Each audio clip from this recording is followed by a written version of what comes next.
భారత్ గట్టిగా జవాబిస్తున్న పాకిస్తాన్ బుద్ధి మాత్రం మారడం లేదు. మళ్ళీ కవ్విస్తూనే ఉంది. జమ్మూ సాంబా పఠాన్కోట్ లక్ష్యంగా మళ్ళీ డ్రోన్ దాడులకు తెగబడింది. నిన్నటి టైంకే ఇవాళ మళ్ళీ డ్రోన్లు ప్రయోగించింది పాకిస్తాన్.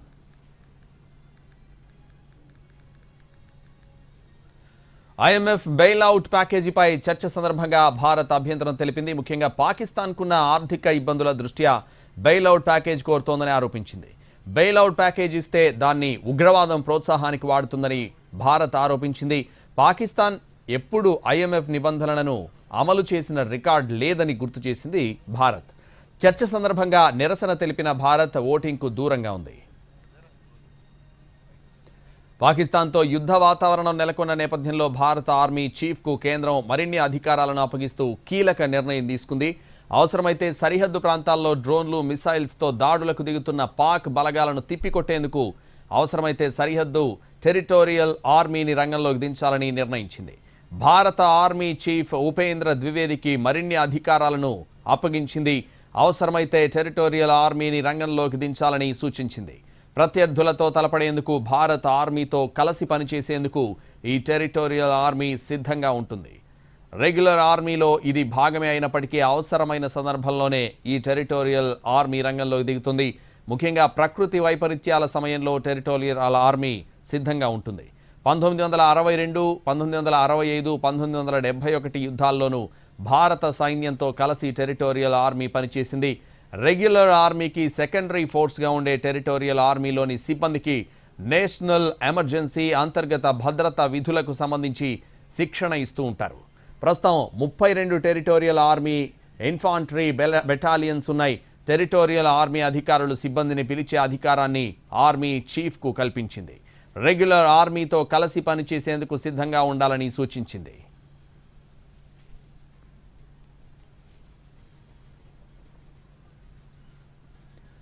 టెరిటోరియల్ ఆర్మీని క్లుప్తంగా సైనిక రిజర్వ్ దళం అని చెప్పొచ్చు. దేశానికి క్లిష్ట పరిస్థితులు ఎదురైనప్పుడు సాధారణ సైన్యానికి మద్దతుగా నిలిచేందుకు ఈ దళాలు సిద్ధంగా ఉంటాయి. వీరికి కూడా రెగ్యులర్ సైనికులతో సమానంగా కఠినమైన శిక్షణ ఇస్తారు. అయితే వీరు నిరంతరం సైన్యంతో ఉండరు. తమ ఉద్యోగాలు, వ్యాపారాలు చేసుకుంటూనే స్వచ్ఛందంగా దేశ సేవలో పాలు పంచుకుంటారు. 1948లో భారత టెరిటోరియల్ ఆర్మీ చట్టాన్ని ఆమోదించగా 1949లో ఇది అధికారికంగా కార్యకలాపాలు ప్రారంభించింది. ప్రస్తుతం ఈ దళంలో సుమారు 50,000 మంది క్రియాశీలకంగా ఉన్నట్లు అంచనా.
భారత్ గట్టిగా జవాబిస్తున్న పాకిస్తాన్ బుద్ధి మారడం లేదు. మళ్ళీ కవ్విస్తూనే ఉంది. జమ్మూ సాంబా పఠాన్కోట్ లక్ష్యంగా మళ్లీ డ్రోన్ దాడులకు తెగబడింది.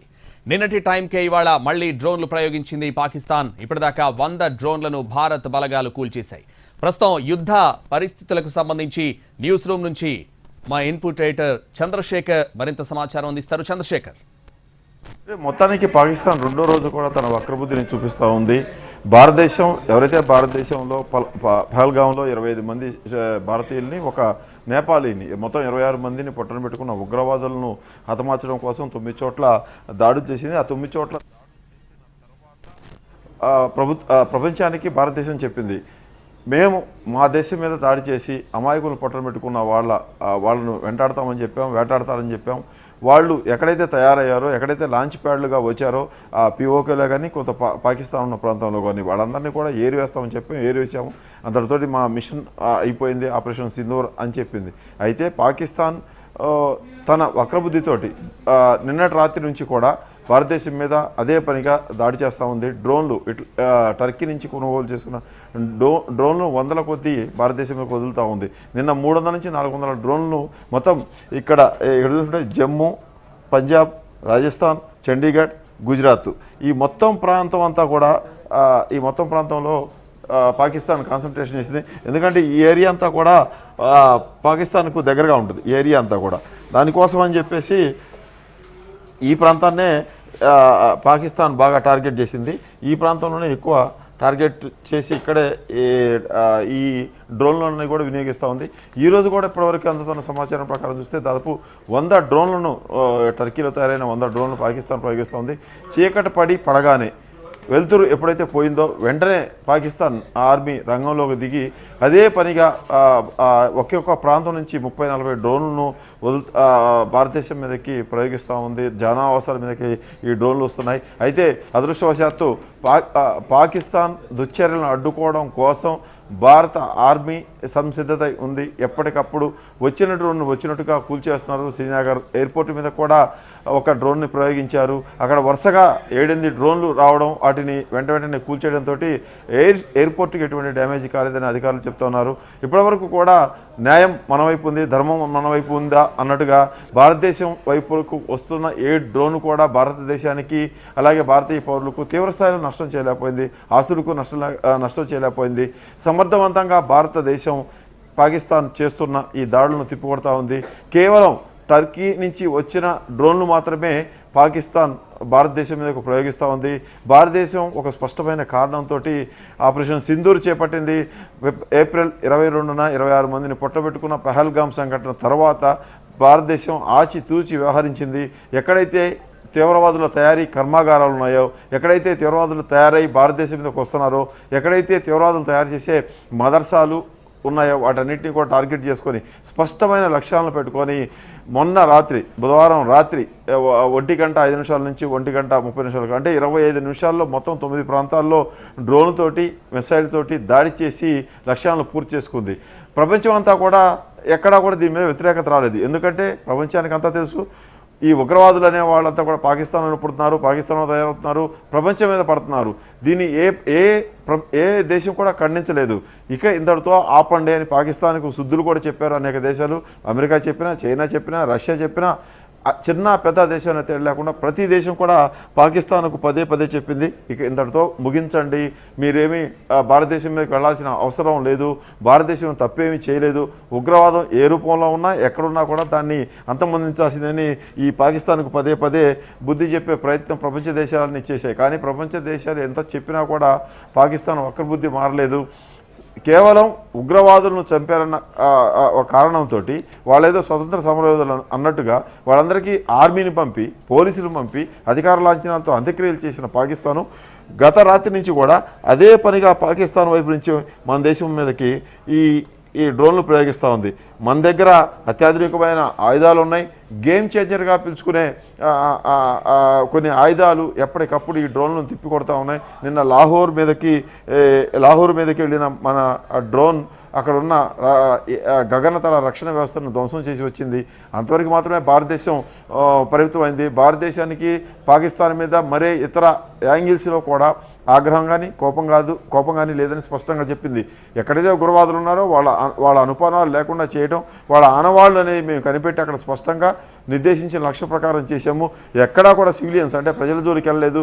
ఎక్కడో కూడా ప్రభుత్వ ఆస్తులు లేకపోతే ఆర్మీ ఆస్తులను కానీ, ఆర్మీ క్వార్టర్స్ని కానీ, ఆర్థిక వ్యవస్థలను కానీ, అలాగే విద్యుత్ గ్రిడ్లను కానీ ఎక్కడా కూడా పాకిస్తాన్ ప్రాంతంలో భారతదేశం పంపిన ఈ డ్రోన్లు ఏవి టార్గెట్ చేయలేదు. అంటే కేవలం ఉగ్రవాద శిబిరాలు మాత్రమే దాడి చేశాయి. ఆ పని అయిపోయిందని భారతదేశం సంతృప్తికరమైన స్థాయిలో ఉన్న నేపథ్యంలో పాకిస్తాను పదే నిన్నటి నుంచి వందల డ్రోన్లు భారతదేశం మీద ప్రయోగిస్తూ ఉంది. మన దగ్గర ఈ S-400 రష్యా మేడ్ వెహికల్ ఉంది. దీన్ని మన వాళ్ళు సుదర్శన్ చక్ర అని పేరు పెట్టుకున్నారు. విష్ణుమూర్తి చేతిలో ఉండే సుదర్శన్ చక్రం ఎంత పవర్ఫుల్లో ఈ S-400 అనేది కూడా ఇప్పుడు భారతదేశానికి గేమ్ చేంజర్ లాంటి ఆయుధం అని చెప్పుకోవచ్చు. దీని ఖరీదు ఒకటి దాదాపు 7,000 కోట్ల వరకు ఉంటుంది. రష్యా నుంచి భారతదేశం 5 కొనుగోలు చేసింది. 2001 నుంచి ఈ S-4 వాహనాలని రష్యా మన దేశానికి అందిస్తూ ఉంది. ప్రస్తుతం మన దేశంలో 3 ఉన్నాయి. మరొక రెండు వెహికల్స్ నెక్స్ట్ 2026లో హ్యాండ్ ఓవర్ చేస్తారు. ఎందుకు దీనికి ఎంత ప్రాముఖ్యత అంటే ఇది 600 కిలోమీటర్ల వరకు దూరం వరకు ఉన్న లక్ష్యాలను చేరగలదు. అక్కడి నుంచి వచ్చే క్షిపణులను పసిగట్టగలదు. ఉదాహరణకు పాకిస్తాన్లో ఇక్కడ ఒక క్షిపణి భారతదేశం వైపుగా ప్రయాణించడం మొదలు పెడితే ఆ సమాచారం వెంటనే ఈ S-400కు తెలుస్తుంది.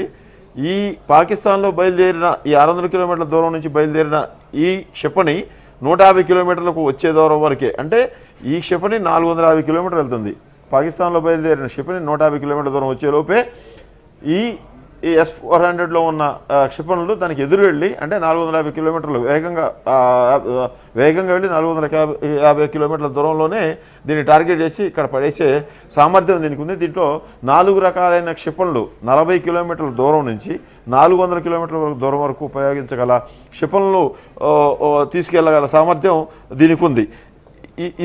దీని స్పెషల్ వచ్చేసి ఈ వెహికల్ నిన్నటి నుంచి కూడా భారతదేశం మీద పాకిస్తాన్ చేస్తున్న దుశ్చర్లన్నింటినీ కూడా అడ్డుకుంటా ఉంది. నిన్న ఉదయం చూసాం 15 ప్రాంతాలు జమ్మూ, పంజాబ్, చండీగఢ్, రాజస్థాన్, గుజరాత్ ఈ 5 రాష్ట్రాలు పాకిస్తాన్కి మన దేశానికి ఉన్న సరిహద్దు ఉన్న రాష్ట్రాలు. ఇక్కడే కీలకమైన మన రక్షణ దళాలు ఉండే ఆర్మీ సెంటర్స్ ఉన్నాయి. వాటిని టార్గెట్ చేయాలని పాకిస్తాన్ భావిస్తూ ఉంది. అందుకే నిన్న పొద్దున దాదాపు ఈ 5 జిల్లాల్లో ఉన్న 15 ప్రాంతాల్లో టార్గెట్ చేసిన పాకిస్తాను ఎక్కడా కూడా వాటి మీద చేయలేకపోయింది. తను ప్రయోగించిన డ్రోన్లు అక్కడ దించలేకపోయింది. దీంతో సాయంత్రానికంతా వ్యూహం మార్చిన పాకిస్తాను వందలాది డ్రోన్లను ఒక్కొక్క డ్రోను మనం నెట్లో చూస్తే టర్కీ నుంచి పాకిస్తాన్ కొన్న ఒక్కొక్క డ్రోను 60 లక్షలు 70 లక్షలు ఉన్నట్టుగా చూపిస్తూ ఉంది. అంటే అతి తక్కువ కొన్న డ్రోన్లతోటి మందుగుండు సామాగ్రి పంపించి భారతదేశం ఉన్న పౌర స్థావరాల మీద, జనావాసాల మీద, ఇళ్ల మీద, అలాగే ప్రార్థనా మందిరాల మీద వాటిని వేసి విధ్వంసం సృష్టించాలని చూస్తూ ఉంది. దాన్ని ఈ S-400 అనేది విజయవంతంగా అడ్డుకుంటా ఉంది. ఇది 360 డిగ్రీలో పనిచేస్తుంది. 360 డిగ్రీ అంటే రౌండ్గా ఎక్కడ ఇటువైపు వచ్చినా క్షిపణి పట్టుకుంటుంది, ఇటువైపు నుంచి పట్టుకుంటుంది, ఇటువైపు వచ్చినా బ్యాక్ సైడ్ నుంచి వచ్చినా కూడా క్షిపణిని టార్గెట్ చేసి పట్టుకోగల సామర్థ్యం దీనికి ఉంది. ఎటు నుంచి ఎటు వచ్చినా కూడా. పైగా ఇది ఒకేసారి 300కు పైగా టార్గెట్లను ట్రాక్ చేయగలుగుతుంది. ట్రాక్ చేసిన ఈ 300 టార్గెట్లో 62 టార్గెట్లను ఏకకాలంలో కొట్టేయగలదు. దాని సామర్థ్యం ఇది. అందుకనే ఇది దాదాపు 7,000 కోట్ల నుంచి 10,000 కోట్ల రూపాయల వరకు దీని ఖరీదు ఉంటుంది. వాస్తవంగా 1980లో S-200 పేరుతోటి ఈ వెహికల్ని తయారు చేయడానికి రష్యా పూనుకుంది. తర్వాత ఆర్థిక కారణాల వల్ల డబ్బులు లేక ఆ ప్రాజెక్టును పక్కన పడేసింది. 1990కి వచ్చేటప్పటికి మళ్ళీ ఇంకొకసారి ఈ వెహికల్ని ఆధునీకరించాలనే ప్రయత్నం చేసింది. అప్పుడు సోవియట్ యూనియన్ విడిపోవడంతో మరింత ఆర్థిక ఇబ్బందుల్లో ఉన్న రష్యా ఈ ప్రాజెక్ట్ని తర్వాత వాయిదా చేసుకొని మొత్తానికి 2001లో తొలిసారిగా దీన్ని మార్కెట్లోకి తీసుకొచ్చింది. దీన్ని మార్కెట్లోకి తీసుకొచ్చినాక అజర్బైజాన్లో తొలిసారిగా దీన్ని వాడారు. దీన్ని వాడిన తర్వాత ఎలా పనిచేస్తుంది అనేది ప్రపంచ దేశాలను చూశాయి. ఈ ప్రపంచ దేశాలు చాలా దేశాలు ఇప్పుడు రష్యా నుంచి ఈ వాహనాలు కొన్నాయి. మన ఒక్క దేశమే 5 వాహనాలు కొని ఈ 5 వాహనాలు కూడా వ్యూహాత్మక ప్రదేశంలో మనం ప్లేస్ చేయాలనుకున్నారు. ఇప్పుడు మన దేశానికి వచ్చిన 3 వాహనాలను కూడా ఇక్కడే పార్క్ చేసి ఉంచారు ఈ ఏరియాలో. ఎందుకంటే ఇక్కడ పాకిస్తాన్ ఉంది, ఇటువైపు నుంచి చైనా ఉంది. మనకి ఈ రెండు దేశాలతో ప్రమాదం కాబట్టి, ఈ రెండు దేశాల నుంచి క్షిపణులు వచ్చే ప్రమాదం ఉంది కాబట్టి వాటి నుంచి రక్షించే బాధ్యత ఈ S-400 అంటే సుదర్శన్ చక్రగా మనం పేరు మార్చుకున్న దీని మీద పెట్టేసి ఇక్కడ పార్క్ చేసి ఉంచారు ఈ వెహికల్ని. ఇది 360 డిగ్రీస్లో పనిచేస్తుంది. దీని మీద పూర్తి నమ్మకం ఉంచిన రష్యా దీన్ని భారతదేశానికి అందించింది. 35,000 కోట్ల రూపాయలైన డీల్ ఇది. ఇంకొక 2 వెహికల్స్ 2006లో మనకి హ్యాండ్ ఓవర్ అవుతాయి. ఈ ఆపత్కాలంలో పాకిస్తాన్ లాంటి దేశం నుంచి మనలాంటి దేశాన్ని రక్షించుకోవాలంటే ఇలాంటి వాహనాలతోనే ఇప్పుడు మనకి రక్షణ కల్పిస్తూ ఉంది. నిన్నటి నుంచి చూస్తే కూడా ఈ S-400 వెహికల్తో పాటు హరప్ అనే ఇంకొక వెహికల్ ఇజ్రాయెల్ నుంచి మనం కొనుక్కున్న మరొక ఆత్మాహుతి డ్రోన్ అంటారు దాన్ని. అది కూడా మనకి బాగా ఉపయోగపడుతుంది. అది కూడా దాని పనితీరు కూడా ప్రపంచ దేశాలను కూడా మెచ్చుకున్న పరిస్థితి ఉంది. మన దగ్గర కూడా దాన్ని నిన్న వాడారు. లాహోర్ మీదకి అదే వెళ్ళింది. అదంటే ఒకసారి ప్రయోగించి టార్గెట్ చేసేస్తే అది మళ్ళీ ఇక పనికి రాకుండా పోద్ది. సింగిల్ యూజ్ బాగా కాస్ట్ ఎక్కువ, 85 కోట్ల నుంచి 100 కోట్ల వరకు ఉంటుంది. దాదాపు 84 హరప్ డ్రోన్లు మన దగ్గర ఉన్నాయి. భారతదేశానికి అది చాలా ఇలాంటి పరిస్థితుల్లో మనిషి ఉండడం అన్మ్యాన్డ్ అనమాట. మనిషి లేకుండా వెళ్ళి ఎక్కడైతే టార్గెట్ ఫిక్స్ చేస్తారో దాదాపు 600 కిలోమీటర్ వరకు అది కూడా ప్రయాణించగలదు. 9 గంటల పాటు ఏకాబికిన గాలిలో తిరగగలుగుతుంది. అది ఎక్కడైతే మనం స్పాట్ చేస్తామో, ఎక్కడైతే మనం టార్గెట్ ఫిక్స్ చేస్తామో ఆ టార్గెట్ని ఫినిష్ చేస్తే కానీ అది ఆగిపోయే పరిస్థితి ఉండదు. ఎక్కడైతే అది పేలిపోతుందో ఇక అది పనికి రాకుండా పోతుంది. ఎప్పుడైనా ఒక టార్గెట్ని ఫిక్స్ చేసి ఆ టార్గెట్ దగ్గరికి ఈ హరప్ను ప్రయోగిస్తే చివరి నిమిషంలో కూడా దాన్ని ఆపడానికి ఇక్కడ అవకాశం ఉంటుంది. అందుకే దాన్ని గైడెడ్ మిషన్ కూడా అని అంటారు. ఆటోమేటిక్గా పనిచేస్తుంది. మనం మాన్యువల్గా కూడా ఆపరేట్స్ లాస్ట్ మినిట్లో ఈ మిషన్ అబార్ట్ చేసుకోవాలి, ఆపాలి అని అంటే ఇక్కడికి వెళ్ళిన ఈ హరప్ తిరిగి మళ్ళీ ఎక్కడైతే దాన్ని స్టార్ట్ చేశారో అక్కడికి వచ్చి ఉండగలుగుతాయి. ఇప్పుడు ఈ 2 ఆయుధాలే మనకు పాకిస్తాన్ నుంచి మన దేశాన్ని రక్షించుకోవడానికి పూర్తి స్థాయిలో ఉపయోగపడుతూ ఉన్నాయి. ఇంకా కాల్పులు అనేవి LOC దగ్గర నిరంతరాయంగా ఏప్రిల్ 22 నుంచి పాకిస్తాన్ కాల్పుల విరమణ ఒప్పందాన్ని ఉల్లంఘించి నిరంతరం కాల్పులు జరుపుతూ కవింపు చర్యలు పడుతూ ఉంది. అవి ఇంకా మన BSF జవాన్ల వరకు రాలేదు. తుపాకులతోటి ఎదురెదురుగా పోరాడే పరిస్థితి ఇంకా లేదు. కేవలం అత్యంత సాంకేతిక పరిజ్ఞానంతో తయారు చేసిన ఈ వెహికల్సే ఇప్పుడు పాకిస్తాన్ నుంచి భారతదేశానికి రక్షణగా ఉన్నాయి. ఈ వెహికల్ హరప్ వెహికల్ ఈ 2 మనకి అత్యంత రక్షణగా ఉన్నాయి. అయితే పాకిస్తాన్ ఈ స్థాయిలో దాడి అంతా కూడా రాజకీయ కారణాలతోనే భారతదేశం మీదకి చేస్తుందనేది ఒక అంచనాలు ఉన్నాయి. నిపుణులు అయితే అదే చెప్తున్నారు. ఎందుకంటే పాకిస్తాన్లో ఆర్థిక పరిస్థితి బాగాలేదు, పాకిస్తాన్లో ప్రజాస్వామ్యయుతంగా పరిపాలన లేదు, ఇమ్రాన్ ఖాన్ను తీసుకుపోయి జైల్లో పడేశారు, ఉన్న ప్రభుత్వానికి దిక్కుదివాణం లేనట్టుగా ఉంది. పాకిస్తాన్ రక్షణ శాఖ మంత్రి ఏం మాట్లాడుతున్నారో ఆయనకు అర్థం కావట్లేదు. పాకిస్తాన్ రక్షణ శాఖ మంత్రి CNN టీవీకి ఒక ఇంటర్వ్యూ ఇచ్చారు. ఆ ఇంటర్వ్యూలో చెప్పారు మేము 2 F-17 ఇండియా విమానాలు కూల్చివేశాము అని చెప్తే ఎక్కడ కూల్చేశారని ఆ యాంకర్ అడిగితే సోషల్ మీడియాలో చూశాను, నేను సోషల్ మీడియాలో వచ్చిందని చెప్పిన ఘనత వహించిన రక్షణ శాఖ మంత్రి ఇప్పుడు పాకిస్తాన్ను పరిపాలిస్తూ ఉన్నారు. అంటే అక్కడ నాయకుల పనితీరు కానీ, అక్కడ ప్రభుత్వానికి నాయకత్వం వస్తున్న నాయకుల వ్యవహారం కానీ మనకి స్పష్టంగా అర్థమవుతుంది. ఇలాంటి పరిస్థితుల్లో ఇప్పటికే ఇమ్రాన్ ఖాన్ మద్దతుదారులందరూ కూడా రోడ్ల మీదకి వచ్చారు. భారతదేశం చేసిన దాడుల్ని, మొన్న చేసిన ఈ 9 ప్లేస్లో చేసిన దాడుల్ని వాళ్ళు సమర్థిస్తూ ఉన్నారు. భారతదేశం కేవలం ఉగ్రవాద శిబిరాలను మాత్రమే టార్గెట్ చేసుకుంది. జనావాస ప్రాంతాలకు ఇళ్ల మీదకి పరదనామందరికి రాలేదని వాళ్ళందరూ చెప్తా ఉన్నారు. ఇదంతా కూడా రాజకీయంగా అధికారంలో ఉన్న పార్టీకి ఒత్తిడిగా మారిపోవడంతో రాజకీయంగా మేము కూడా భారతదేశం మీద తగ్గలేదు, భారతదేశాన్ని ఇబ్బంది పెట్టాము, భారతదేశం మీద నిరంతరం దాడులు చేస్తున్నామని చెప్పుకోవడం కోసం మాత్రమే నిన్న 36 ప్రాంతాల్లో టర్కీ డ్రోన్లతోటి దాడులు చేసిన పాకిస్తాను ఇవాళ కూడా చీకటి పడగానే మొదలుపెట్టింది. మళ్ళీ వీటితో అయ్యేది లేదు పోయేది లేదు పాకిస్తాన్కి తెలుసు. కేవలం మేకపోతు గాంభీర్యం అంటారు. మేము కూడా భారతదేశం మీద దండెత్తాము, దాడి చేసామని చెప్పుకోవడానికి మాత్రమే ఇది ఉపయోగపడుతుంది. పాకిస్తాన్కి తెలుసు తన సత్తా ఏంటో, తన ఆర్థిక పరిస్థితి ఏంటో, తను ఉన్న పరిస్థితి ఏంటో. ఇప్పటికే IMF దగ్గరికి వెళ్ళి తన బాకీలన్నింటిని కూడా బెయిలౌట్ చేయాలని ఒక పక్క అడుగుతూ ఉంది. అంటే దాదాపు అడుక్కు తిన్నంత పనిచేస్తూ ఉంది. అలాంటి సిచ్యువేషన్లో ఉన్న పాకిస్తాను భారతదేశం మీదకి దండెత్తే పరిస్థితి ఏమాత్రం లేదు. తక్కువ ఖరీదున్న డ్రోన్లు తీసుకొచ్చి వాటిని భారతదేశం మీదకి వదిలేస్తూ వాటితోటి యుద్ధం చేసామని చెప్పుకునే ప్రయత్నం చేస్తూ ఉంది. ఇంతకు మించి పాకిస్తాన్ వైపు నుంచి రిటార్ట్ అనేది వచ్చే అవకాశం లేదని నిపుణులు చెప్తున్నారు. అయితే భారతదేశం మాత్రం సర్వసన్నద్ధంగా ఉంది. పాకిస్తాన్ వైపు నుంచి హద్దులు దాటి ఏదైనా జరిగితే అదే స్థాయిలో ఎటైతే ఆపరేషన్ సింధూర్ పేరుతోటి ఉగ్ర మూకలను తయారు చేస్తున్న శిబిరాలను ధ్వంసం చేశారో మిగతా విషయాల్లో కూడా అలాగే రెస్పాండ్ కావాలనేది భారతదేశం చూస్తోంది. భారతదేశానికి ప్రపంచ దేశాలన్నీ కూడా పూర్తి మద్దతు ఇస్తున్నాయి. అన్ని దేశాలు కూడా మనకు అండగా ఉన్నాయి. కొద్దిసేపు క్రితం ట్రంప్ కూడా మళ్ళీ మూడోసారి వరుసగా ఈ పాకిస్తాను భారత్ మధ్య ఉన్న ఉద్రిక్తతల నేపథ్యంలో ఆయన స్పందించారు. ఈ ఉద్రిక్తతలు తగ్గిస్తాను, నేను ఉద్రిక్తతలు తగ్గించడానికి 2 దేశాలతో మాట్లాడతాను, 2 మాకు ఇంపార్టెంట్ దేశాలే, రెండు ప్రత్యేకమైన దేశాల మధ్య ఇలాంటి ప్రత్యేకమైన పరిస్థితులు ఉండడానికి వీల్లేదన్నారు. అంటే ఎక్కడా కూడా భారతదేశం తీసుకున్న చర్యలను ఎవరూ తప్పుపట్టలేదు. నిన్న బ్రిటన్ పార్లమెంట్లో కూడా అక్కడ పార్లమెంట్ సభ్యులందరూ కూడా మాట్లాడారు. ఎవరూ కూడా భారతదేశాన్ని తప్పుపట్టలేదు. ఉగ్రవాద పీడితులై ఉన్న ఎవరికైనా సరే దీని మీద స్పందించే అధికారం ఉంది. అలాగే పహల్గామ్ దాడికి ప్రతీకారం తీర్చుకునే హక్కు కూడా భారతదేశంకు ఉందంటూ బ్రిటన్ పార్లమెంట్లో కూడా చర్చ జరిగింది. పాకిస్తాన్ పార్లమెంట్లో కూడా మాజీ సైనికాధికారి ఒకరు ఎంపీ అయ్యారు. ఆయన కూడా భారతదేశం నుంచి రక్షించాలి, భారతదేశంతో అనవసరంగా గొడవ పెట్టుకున్నామని చెప్తున్న పరిస్థితిని కూడా మనం చూసాం. అంటే టోటల్గా రాజకీయ కారణంతో నిన్న ఇవాళ పాకిస్తాన్ ఈ డ్రోన్లతోటి దాడి చేస్తూ ఉంది.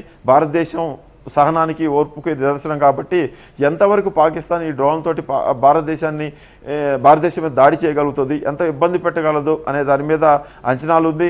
ఒక పక్క మోడీ నిరంతరం సైన్యాధ్యక్షులతోటి సైనికాధికారులతో భేటీ అవుతూ ఉన్నారు. అజిత్ దోవల్ నిరంతరం వ్యూహాత్మక చర్యలకు సంబంధించిన వ్యూహాలు రచిస్తూ ఉన్నారు. భారతదేశానికి స్పష్టమైన అవగాహన ఉంది.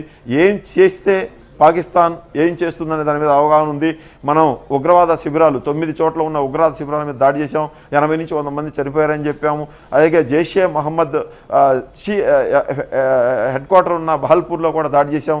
90స్లో ఈ కాందహార్లో విమానాన్ని హైజాక్ చేసి మరి జైషే మహమ్మద్ చీఫ్ని విడిపించుకుపోయిన తర్వాత అతను చేసిన పార్లమెంటు దాడి, అతను చేసిన పహల్గామ్ దాడి, అతను చేసిన ముంబై దాడి, ఇలాంటివన్నీ కలిపితే దాదాపు 1400-1500 మంది భారతీయులు సైనికులందరూ కూడా చనిపోయారు. ఇక ఇలాంటి కొనసాగడానికి వీల్లేదంటూ జైషే మహమ్మద్ ప్రధాన కార్యాలయం బహల్పూర్లో కూడా ఇండియా దాడి చేసి విజయవంతంగా దాన్ని ధ్వంసం చేసి అక్కడ దాదాపు 14 మంది ఈ జైషే చీఫ్ బంధువులు, మేనల్లుడు, ఆయన అక్క భర్త, వాళ్ళ కొడుకులు, కూతుర్లు, ఆయన అనుచరులందరూ కూడా చనిపోయిన పరిస్థితి చూశాం. అంటే భారతదేశం ఓర్పుగా ఉంది.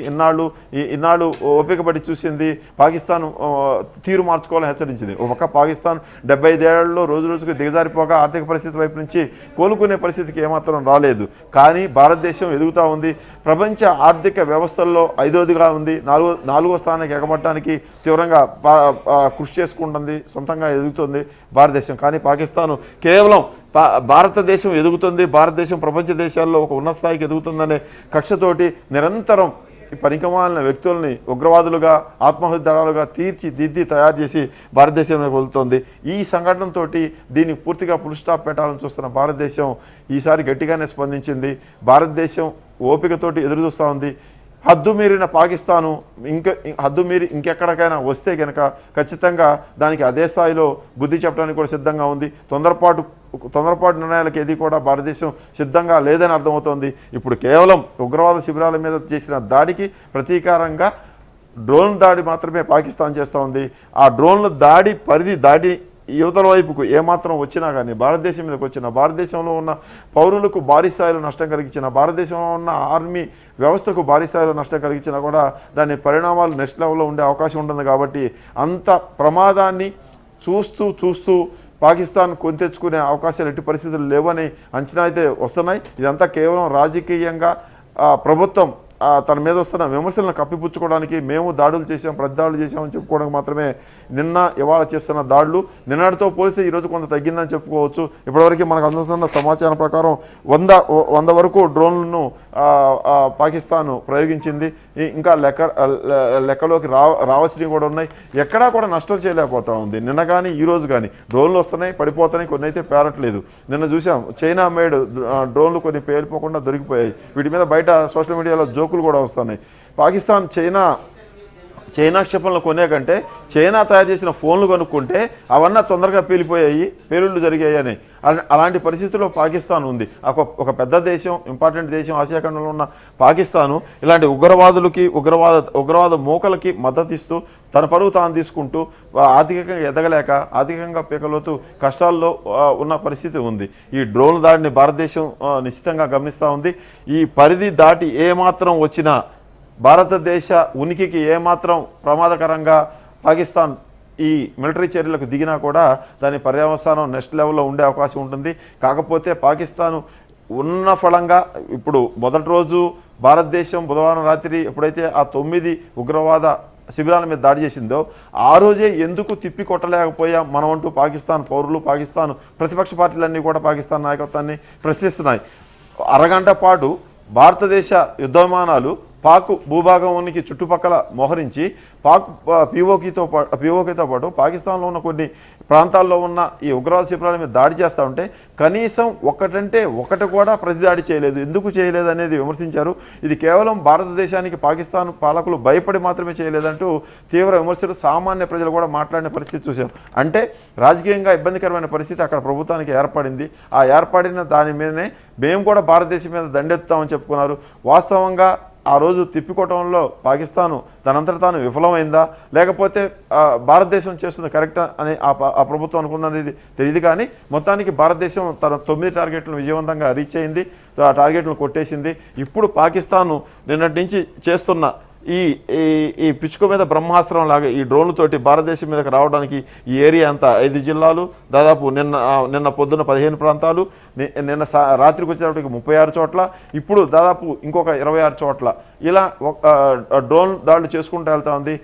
ఈ మధ్యనే టర్కీ నుంచి 2-3 సైనిక విమానాల్లో ఈ డ్రోన్లన్నీ కూడా దిగాయని చెప్తా ఉన్నారు.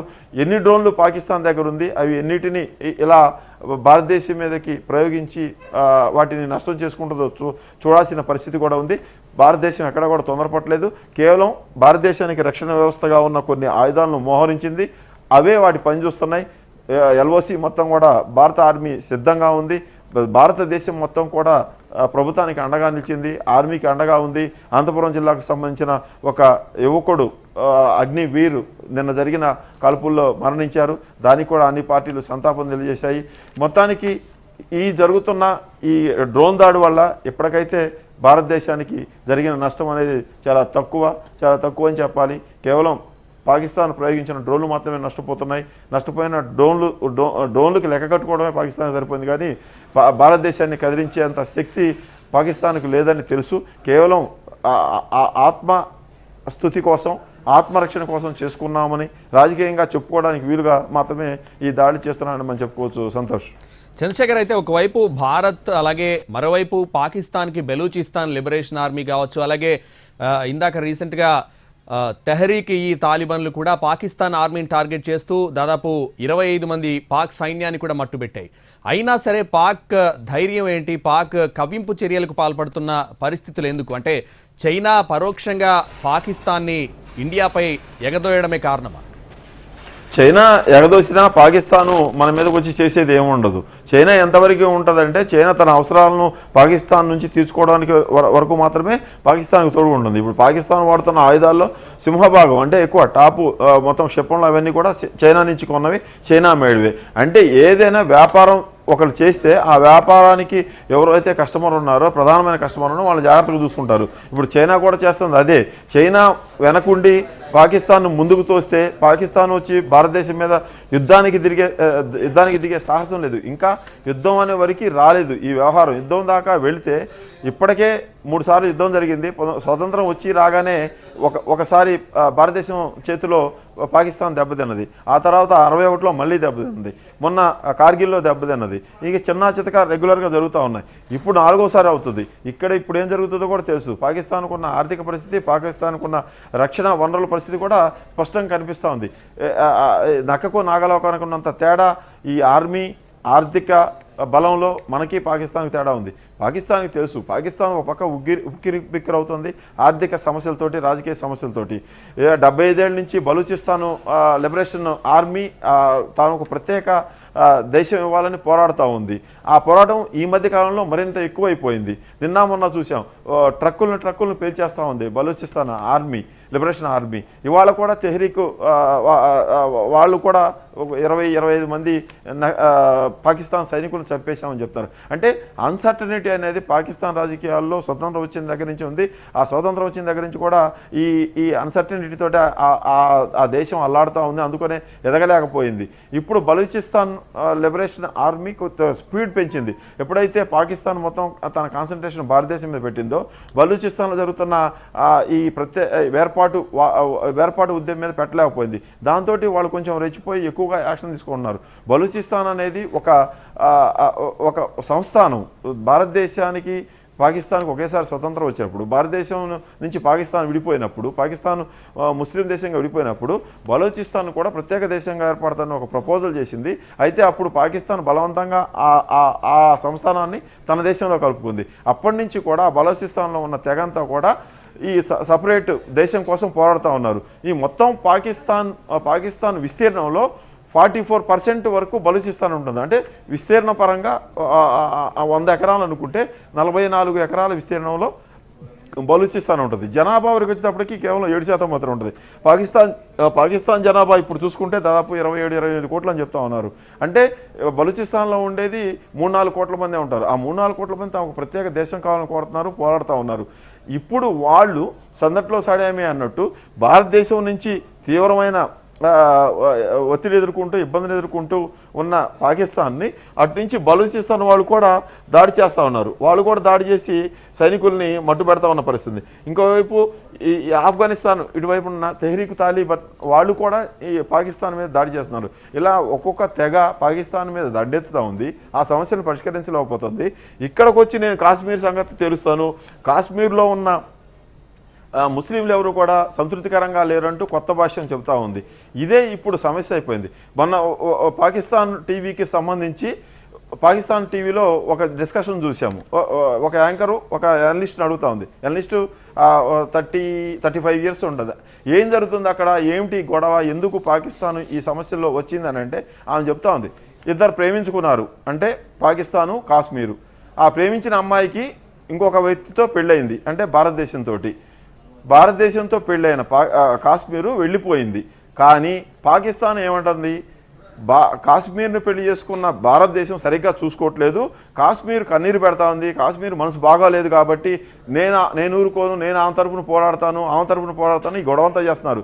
పెళ్లి చేసుకున్నావు చూసుకోవాల్సిన సమస్యని మధ్యలో నువ్వు వచ్చి ఎందుకు తీర్చాలి, నీకెందుకు సమస్య, నీ ఇల్లు నువ్వు సర్దుకోవాలి కదా అనేది ఆ అనలిస్ట్ చెప్పింది. పాకిస్తాన్లో ఉన్న అనలిస్టు. అంటే పాకిస్తాన్లో ఉన్న వాళ్ళకు కూడా పాకిస్తాన్ ప్రభుత్వం చేస్తున్న ఈ వ్యవహారం ఏది కూడా నచ్చటం లేదనేది. ఒకవైపు భారతదేశం చంద్రమండలానికి రాకెట్లు ప్రయోగించి చంద్రయానికి సిద్ధం అవుతూ ఉంటే, ఇలాంటి పరిస్థితుల్లో భారతదేశంతో ఇలాంటి విషయాల్లో పోటీ పడాల్సిన పాకిస్తాను ఈ అల్లరి మోకలను ఉగ్రవాదం తయారు చేసే ఫ్యాక్టరీగా మారిపోయి దేశం మీద ప్రపంచం మీద వాళ్ళని వదులుతా పాకిస్తాన్ పరువంతా తీసుకుంటున్నారనేది ఒక విమర్శ ఉంది. ఇలాంటి పరిస్థితుల్లో ఈ బలూచిస్తాన్ లిబరేషన్ ఆర్మీ చేస్తున్న పోరాటానికి సంబంధించి దానికి ఫుల్ స్టాప్ శాశ్వతంగా పెట్టుకోలేకపోతుంది. 75 ఏళ్ళ నుంచి ఆ ఉద్యమం జరుగుతుంది. ఇప్పుడు పాకిస్తాన్ ఉన్న ఈ రకరకాల పరిస్థితుల్లో బలూచిస్తాన్ కూడా తన వాయిస్ను పెంచింది, ప్రపంచ దేశాల మద్దతు కోరుతూ ఉంది. అది కూడా పాకిస్తాన్కు ఒత్తిడిగా మారే పరిస్థితి ఉంది. ఇలాంటి పరిస్థితులు ఉన్న పాకిస్తాను భారతదేశం మీదకి వచ్చి దండెత్తి దాడి చేసే పరిస్థితి అయితే ఏమాత్రం లేదనేది నిపుణులు చెప్తున్నారు. కేవలం మేకపోతు గాంభీర్యం మాత్రమే ఉంది. పాకిస్తాన్కి తన శక్తి తెలుసు. మీరు అడిగినట్టుగా చైనా వెనకుండి ఎంత నెట్టినా ఎంత తోసినా కానీ ఇక్కడ వచ్చి పడి ప్రాణాలు తీసుకోవడమో ఓడిపోవడమో మళ్ళీ నాలుగోసారి భారతదేశం మీద యుద్ధం చేసాం పరుగు పోవడం అని చెప్పుకోవడం తప్పితే అంతకు మించి పాకిస్తాన్ సాధించేది ఏముండదో. పాకిస్తాన్కి మనకి ఏమాత్రం పోలిక లేదు. ఈ ఆర్మీ విషయంలో కానీ రక్షణ బడ్జెట్లో కానీ వాళ్ళకి మనకి 100 రెట్లు తేడా ఉంది. పాకిస్తాన్కి మనకి జీడిపి అయితే పొందనే ఉండదు మన దేశానికి వాళ్ళ దేశానికి. ఇది కేవలం పాకిస్తాన్ రాజకీయంగా తనకు ఇబ్బందికరమైన పరిస్థితి రాకుండా చూసుకోవడానికే. మళ్ళీ ఎలక్షన్లు వచ్చినప్పుడు ప్రజలు ఎలా స్పందిస్తారో అనే తర్వాత విషయం. ఇప్పటికైతే ప్రభుత్వం విమర్శలు ఎదుర్కోకుండా ఉండడం కోసమే ఇలాంటి దాడులు చేస్తున్నట్టుగా అక్కడ రాజకీయ పార్టీలే చెబుతున్నాయి. Santosh. Right, thanks for the updates. Thank you.